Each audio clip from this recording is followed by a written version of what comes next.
Dito nagsimula ang lahat dahil sunod-sunuran ako. May, ano ba? We're almost there na oh. Is it really now the time to be daydreaming? Akala ko ba nasabi ko sa'yo na magiging sulit ang punta natin doon? Yeah, of course. I hope years in the past. Especially sa mga narinig ko about him.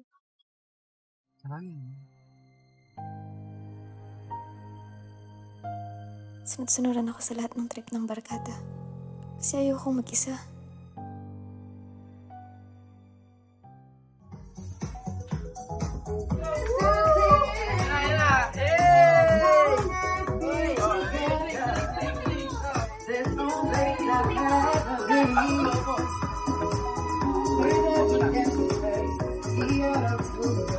Let's go!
Mukhang maling babayaran din mamaya.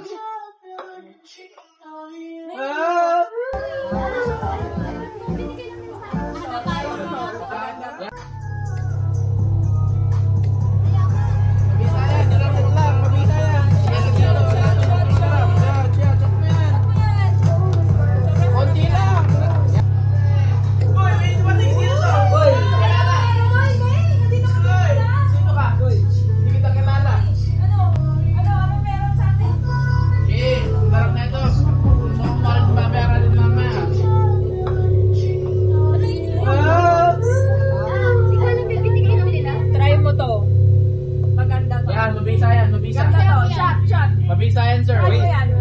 Mabisayan. Isang lang. Ibalik natin yung gaso dito. Chat mo yan.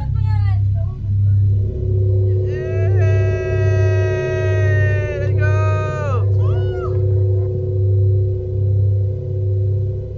Cheers!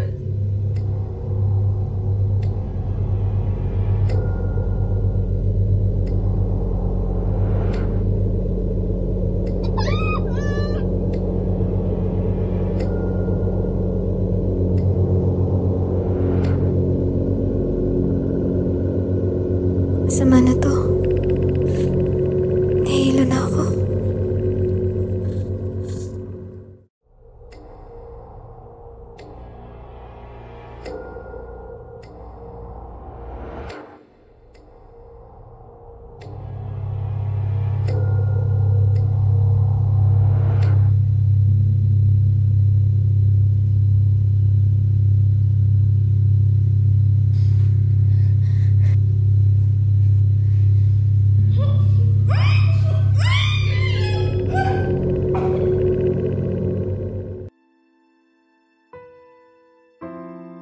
Doon nila ako binaboy. Doon nila ako tinanggalan ng dignidad. Ang rumi-rumi ko. Ang dumi-dumi ko.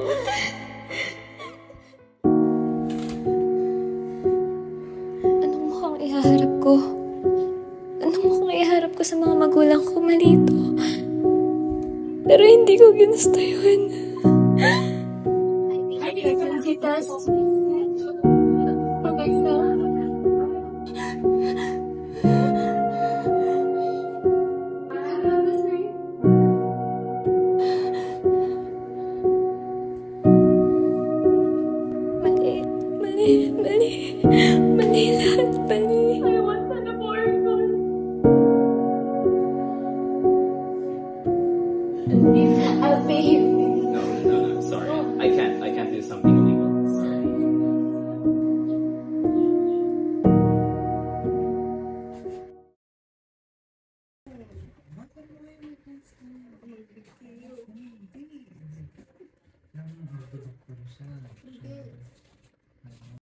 Na.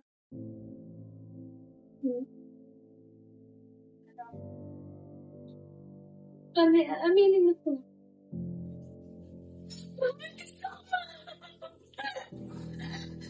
Anak, hindi magandang biro yan, ha?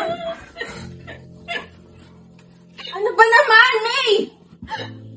Halos linggo-linggo akong nasa simbahan para lang magdasal. Ano na lang sasabihin ng mga kumari ko doon? Pinalaki kitang mabuti. Ito lang susukli mo sa akin? Ma, hindi mo naiintindihan, Ma! May naman! Kausapin mo yung anak mo. Kausapin mo yung anak mo!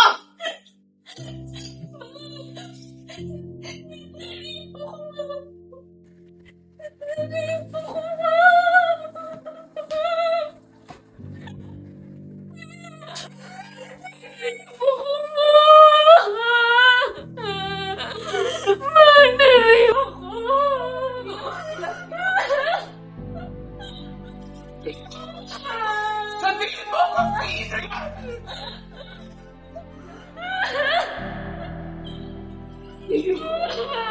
Sabihin mo ako kay Adrian!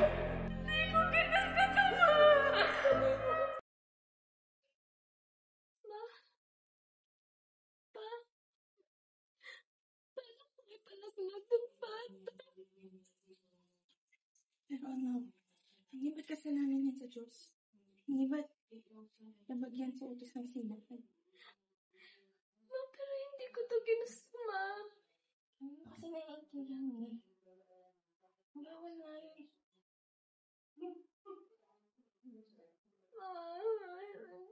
Hindi ako ang hindi naiintindihan. May. May. Hey. Usap tayo, nak. Nak, kailangan natin pag-usapan natin.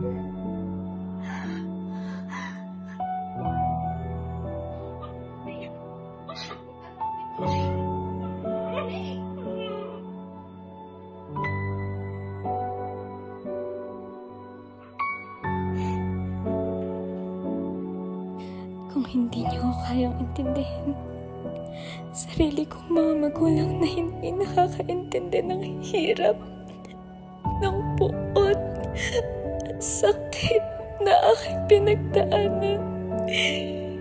Nung ako'y tinanggalan ng dignidad, at ngayon ay hindi ko man lang mapili ang aking sarili. Dito matatapos lahat. Sa totoo lang si May, napakamabuting bata yan. Napakamabait. And sobrang talino.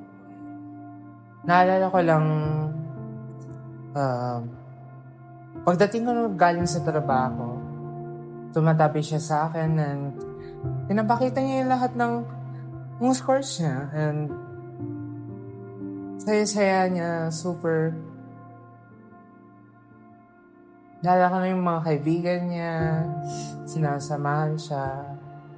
Kapag nag-smile siya, tumatawa siya, parang yung mundo ko, okay na. Yung stress, wala na. Kaya, di ko na alam kung nangyari.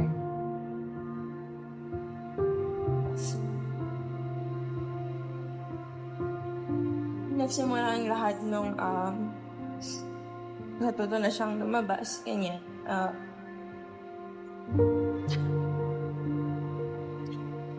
Hindi ko man lang alam na ganito na yung mangyayari sa kanya.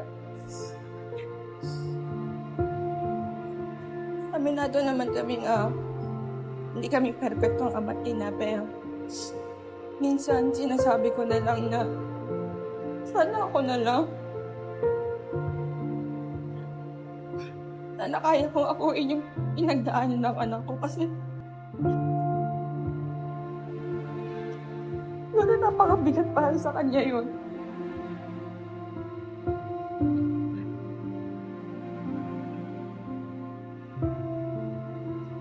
Sana ako na lang.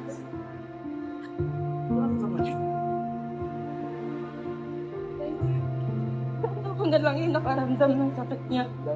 Hindi na yung siya yung nagdudusa.